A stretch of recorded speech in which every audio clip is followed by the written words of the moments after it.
Ari Goldkind is speaking right now. We're going to listen in live. And I'm guessing anybody here watching can't stand either.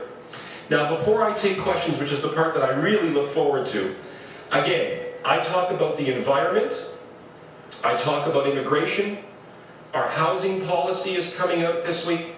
I don't believe in this false subways versus LRT debate, so if any of you are going to ask me about that, I'm not going to sit here and say things to be popular. I believe that whatever gets you from A to B faster is what matters. I also believe in being truthful about how we pay for things. So I'll leave you with this question before you ask me some. What do you think is a better approach when you need money from the provincial and federal government? What do you think will make Stephen Harper and Kathleen Wynne write a check to our city? Do you think it will be going up to them and saying, hey, just give me money? I just want money, just give me money?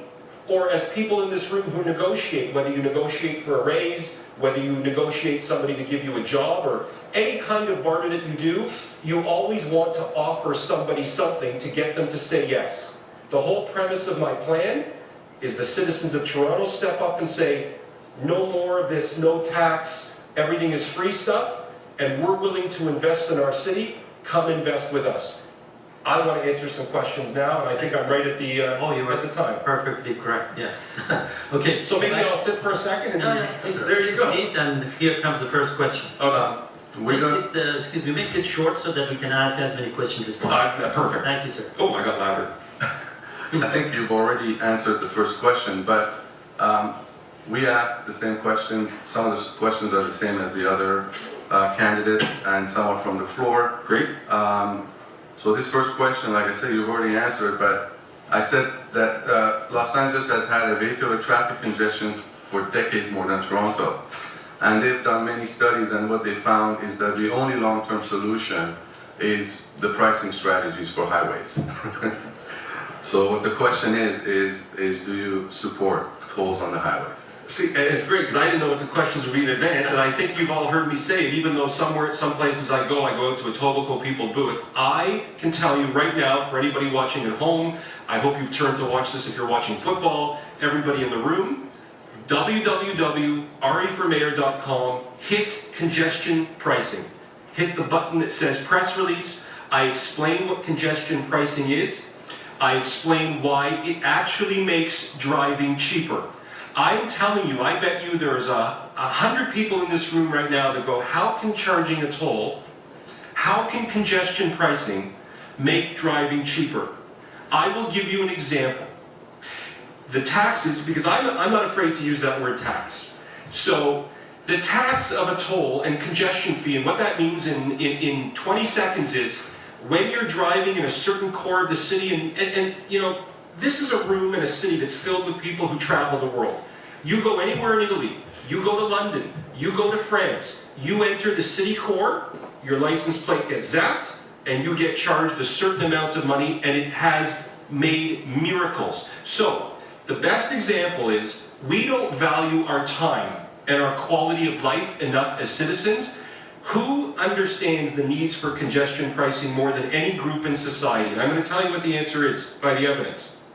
Mothers. Mothers with children who understand that their time is worth more than a toonie in getting to meetings, getting to work, getting to their children's things. It is a win for our city, and I'm very pleased to be the only candidate talking about it openly. Next question, Thank you. Thank you. In April of 2014, the City Council debated a proposal to expand the runways at the Island Airport to allow Porter Airlines to fly jets to and from the downtown location. And by way of a unanimous vote, they decided to push ahead with negotiations that could lead to the expansion of the Billy Bishop Airport. What is your position with respect to the Island Airport expansion? You go to YouTube right now, hit Ari Goldkind Porter expansion, you will see me go on a 5-minute rant. Again, I didn't know what these questions would be in advance, and I think that's perfect. I go on a 5-minute rant. The idea that and again, I have no idea what anybody watching or in this room think, but I say it like I believe it. The idea that we would put jets or expand Porter's Airport for one private businessman who has a private monopoly where Mr. Ford and Mr. Tory are conflicted in a way that is beyond the definition of conflict. The fact that we would continue paving over our waterfront is utterly bizarre to me. Utterly bizarre. And it's not about jets versus prop planes. I want to be very clear on that because some people say, well, they might be quieter. No. We have one lake. We have done everything since the day that I was born. I'm 40 years old. Since the day that I was born, we've done everything we can to basically ruin our waterfront. To have more planes, more traffic coming in and out of there is a bizarre notion to me. The Toronto Islands is one of my most favorite places on earth. So my position is crystal, unbelievably clear. No jets, no expansion. Let's preserve our jewel of a waterfront. Okay, so next question, Ari, what is your position on the project? Mayoral candidate Ari Goldkind speaking at the forum hosted by the Canadian Iranian Congress.